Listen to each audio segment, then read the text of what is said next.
जय हिंद। एडवांस खेती में आपका स्वागत है।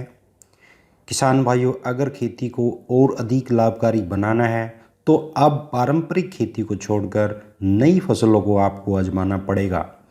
अब की बार गेहूं के साथ साथ काफ़ी किसानों ने सरसों की खेती को भी अपनाया। सरसों के अधिक दाम होने की वजह से इस खेती में किसानों को काफ़ी लाभ हुआ और ये फायदेमंद भी साबित हुई, जबकि गेहूं की खेती में कम झाड़ निकलने की वजह से लोगों को अच्छा लाभ नहीं मिला।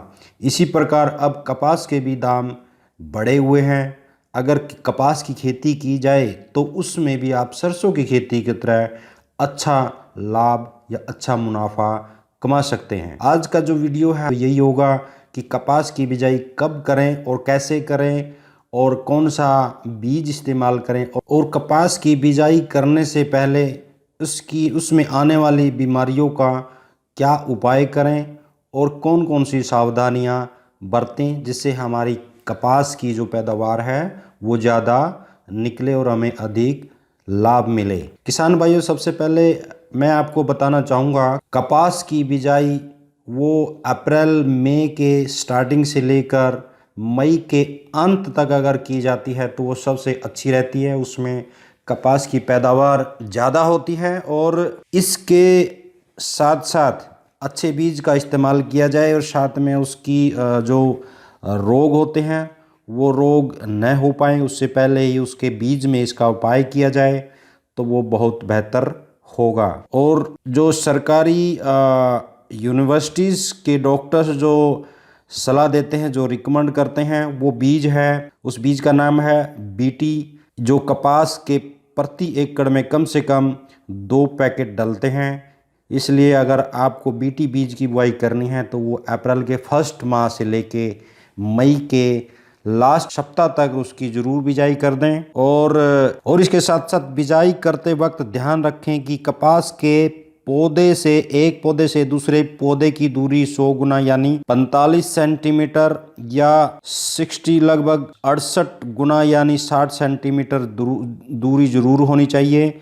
इस दूरी को जरूर आप मेंटेन रखें। और कपास की बिजाई अगर सुबह के समय की जाए या शाम के समय की जाए तो वो ज़्यादा अच्छी रहेगी, क्योंकि दिन के वक्त जो वातावरण गर्म हो जाता है और तेज़ हवाएं चलती हैं जिसकी वजह से जो मिट्टी में नमी होती है वो जल्दी सूख जाती है और उसमें जो कपास के जड़ने की उम्मीद कम हो जाती है। और साथ साथ मैं आपको बताना चाहूँगा कि बीटी कपास की बिजाई करते वक्त एक बात का और ध्यान रखें कि जो बिजाई है वो पूर्व से पश्चिम दिशा में करें, क्योंकि पूर्व से पश्चिम दिशा में बीजी गई कपास अधिक लाभ देती है। और बीटी कपास के बीज 2 तरह के होते हैं जो कि आपने देखा ही होगा। एक तो जिसपे रोए होते हैं, दूसरा जिसका रोया उतारा होता है, वो वाला बीज। 2 तरह के बीज होते हैं। और इसमें जो बीज आप जब इसमें डालते हैं तो बीज का उपचार भी करना जरूरी है। तो उपचार के लिए आप क्या करें वो मैं आपको बता रहा हूँ, वो आप ध्यान से सुने, वो आप लिख भी ले अगर आप चाहो तो, कि पहले कम से कम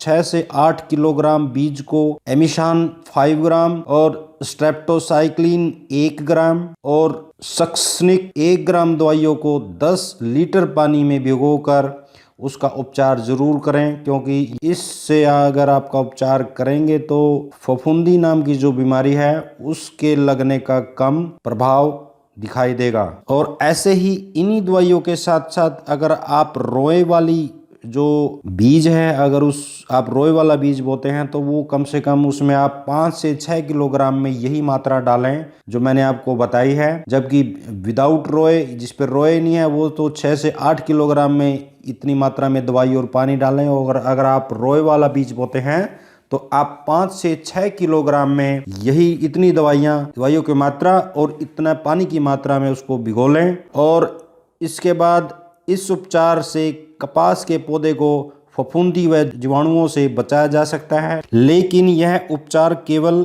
45 से 50 दिन ही काम करेगा। इसके बाद आपको कपास को रोग से मुक्त करने के लिए आपको नया उपचार जरूर करना चाहिए।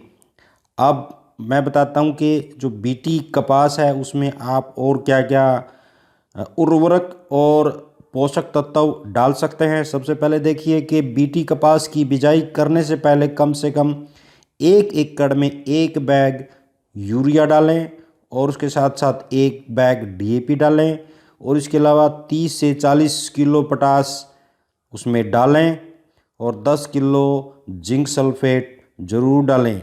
यह सभी आवश्यक उर्वरक और पोषक तत्व खेत को बीजने से पहले खेत को तैयार करते वक्त ही डालें।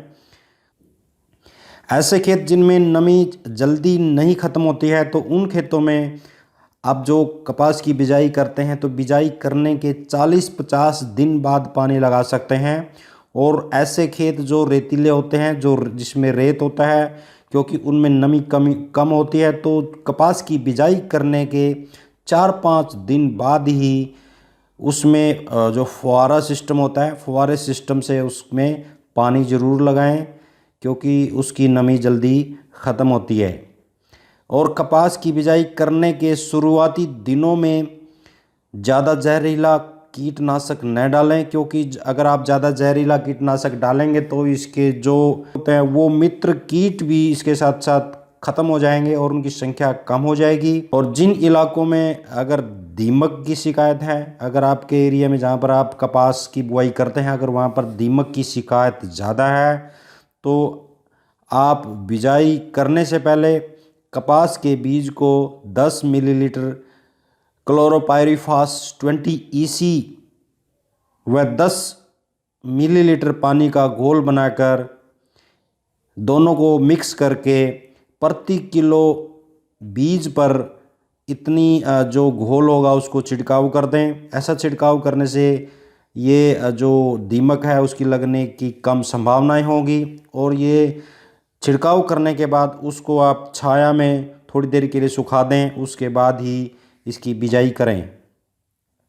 किसान भाइयों, अपनी कपास की खेती में कई बार गुलाबी सुंडी ज़रूर आ जाती है और ये गुलाबी सुंडी होती है वो बड़ा ही नुकसान करती है, क्योंकि गुलाबी सुंडी कपास के लिए अत्यंत हानिकारक होती है। इसके लिए कपास के ऐसे टिंडे और लकड़ियां जिन पर पिछले साल गुलाबी सुंडी आई हुई थी तो पहले से ही उन टिंडों को और उस लकड़ी को कहीं पर जला दें, उसे नष्ट कर दें, क्योंकि अगर ये टिंडे और जो लकड़ियां हैं वो कहीं आसपास होंगी जहां पर आपको नई बिजाई करनी है तो उसमें भी ये गुलाबी सुंडी आने का खतरा ज़्यादा होता है।